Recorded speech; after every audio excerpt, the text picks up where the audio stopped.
दोस्तों महाराष्ट्र के अंदर चुनावी सुगबुगाहट जो है वो शुरू हो चुकी है और इस वक्त की बड़ी खबर निकल के सामने आ रही है कि ऑल इंडिया मजलिस इत्तेहादुल मुस्लिमीन ने अपने पहले प्रत्याशी को बी फॉर्म दे दिया है।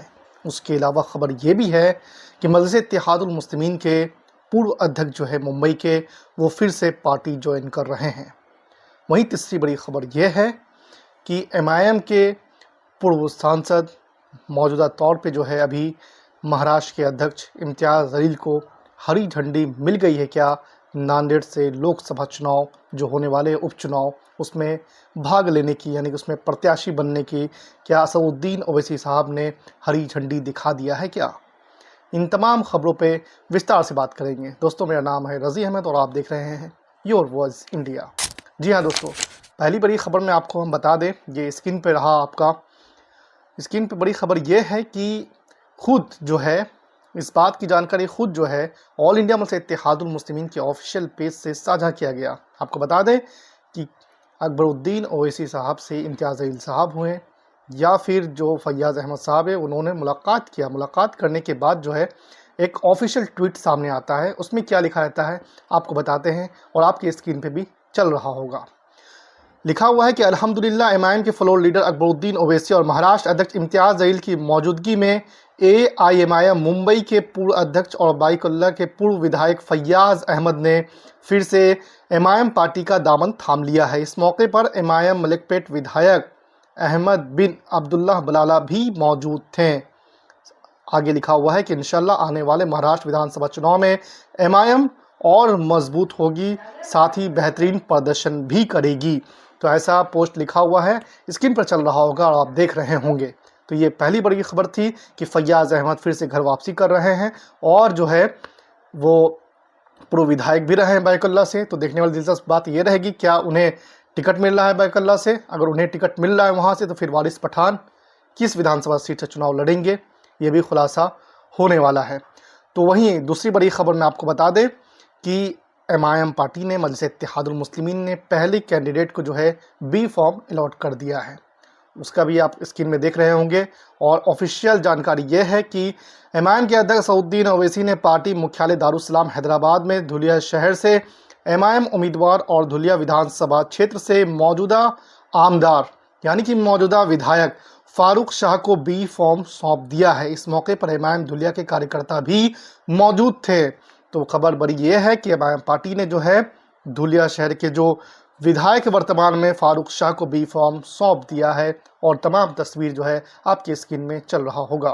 और तीसरी बड़ी खबर यह है इम्तियाज़ जलील साहब को लेकर, और इम्तियाज़ जलील साहब को लेकर खबर यह है कि आज जो है इम्तियाज़ जलील साहब ने ट्वीट किया है और ट्वीट में उन्होंने लिखा है, एक फ़ोटो है चल रहा होगा स्क्रीन पे जिसमें असदुद्दीन ओवैसी साहब और इम्तियाज़ जलील साहब दोनों दिख रहे होंगे और उसमें उन्होंने लिखा है कि ये बहुत मायने रखता है जब आपका बॉस आपके साथ हंसता है, आपसे प्यार करता है, आपकी परवाह करता है और सबसे महत्वपूर्ण बात यह है कि वो आप पर भरोसा करता है। थैंक्स असदुद्दीन ओवैसी करके उन्होंने टैग किया है। तो इससे ये मालूम चलता है कि नांदेड़ में जो उपचुनाव है लोकसभा के, क्या वहाँ से हरी झंडी मिल गई है असदुद्दीन ओवैसी साहब का? क्या इम्तियाज़ जलील अब फाइनली जा रहे हैं नांदेड़ लोकसभा चुनाव लड़ने का? उन्होंने खुल के नहीं कहा है लेकिन इशारे में तो वही कहा है और लास्ट में उन्होंने शुक्रिया थैंक्स भी कहा है। तो ये जो है इस वक्त की बड़ी खबर है और कुछ दिनों में जो है वो ऑफिशियल भी आप लोगों के सामने ज़रूर आ ही जाएगा, क्योंकि अब चुनाव की तारीखों का ज़्यादा ये है नहीं। 20 तारीख के दिन जो है वो मतदान होंगे और 23 को नतीजा है, जैसा कि आपको पता ही है। तो ये जो 3 महत्वपूर्ण खबर निकल के सामने आ रहे हैं, पहला वो कि बाइकुल्ला के पूर्व विधायक और जो है वो मुंबई के अध्यक्ष थे फैयाज़ अहमद, उन्होंने घर वापसी की, MIM पार्टी को फिर से ज्वाइन किया अकबरुद्दीन ओवैसी साहब की मौजूदगी में। दूसरे वो धुलिया शहर से फिर से बी फॉर्म उनको अलॉट हो गया है आज। और तीसरा बड़ी खबर यह है कि इम्तियाज़ जलील साहब ने शुक्रिया अदा किया असदुद्दीन ओवैसी साहब का और उन्होंने कहा कि मुझ पर भरोसा करने के लिए बहुत बहुत शुक्रिया। तो ये तमाम बड़ी खबर जो है वो निकल के सामने आ रही थी और मैंने सोचा कि आपके लिए जो है तुरंत इसको बता दिया जाए।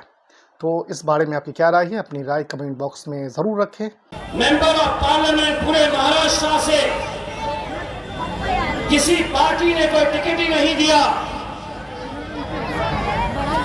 मुस्लिम मेंबर ऑफ पार्लियामेंट पूरे महाराष्ट्र से सिर्फ एक, और वो भी आपका बेटा, आपका भाई, आपका दोस्त इम्तियाज़ जलील।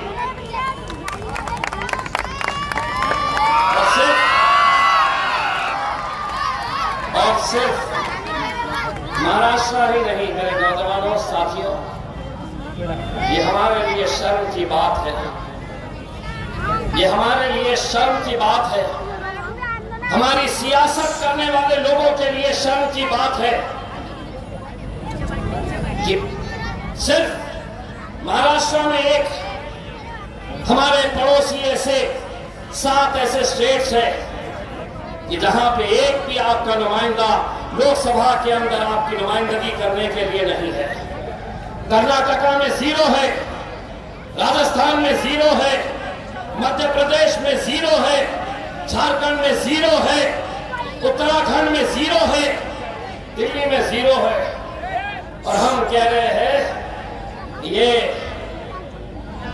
हम अरे गैरों के लिए जब हम इस तरह की महफिलें सजाएंगे और ये कहेंगे कि स्टेज के ऊपर वो बैठेगा और मैं जमीन पे बैठूंगा, मैं तुम्हारे सामने कुर्सी के ऊपर बैठूंगा, वो स्टेज के ऊपर बैठेगा। 75 साल हमने यही करते आए हैं, यही किया है हमने। इस स्टेज के ऊपर कभी शरद पवार साहब, कभी अशोक चौहान, अब तो उद्धव ठाकरे भी, अजीत पवार, सभी यहां बैठेंगे। हम सामने कुर्सियां बिछाने का काम, शतरंजियां उठाने का काम हमने सियासत के अंदर करते आए हैं।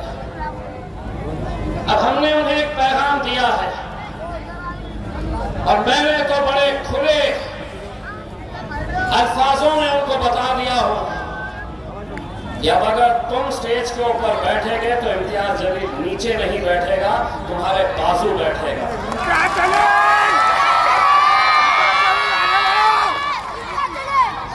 दोस्तों, ये अल्लाह रब्बुल इज्जत का करम है। मैं 12 साल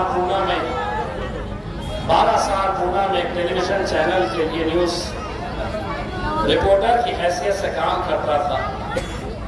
मुझे आज भी वो दिन याद है कि जब मुझे शरद पवार का इंटरव्यू लेना होता था, अजीत पवार का लेना होता था या अशोक चौहान का लेना होता था, तो वो लोग गेस्ट हाउस के अंदर बैठे, मैं बाहर माइक लेकर खड़ा, इंतजार कि नेताजी कब आएंगे, कब मैं उनका इंटरव्यू लूंगा। लेकिन अल्लाह ने, कहते हैं ना कि तुम अगर उससे मांगो तो वो क्या कुछ नहीं तुम्हें अता कर सकता है। एक वक्त वो आया जब पार्लियामेंट की कुर्सी के ऊपर ये बैठे थे तो इम्तियाज जलील उनके बाजू जाकर बैठा। यह आखिरों का इतिहाद था जिसे आज चकनाचूर करने की कोशिश हो रही है, जिसे आज पूरी तरीके से तोड़ने की कोशिश हो रही है।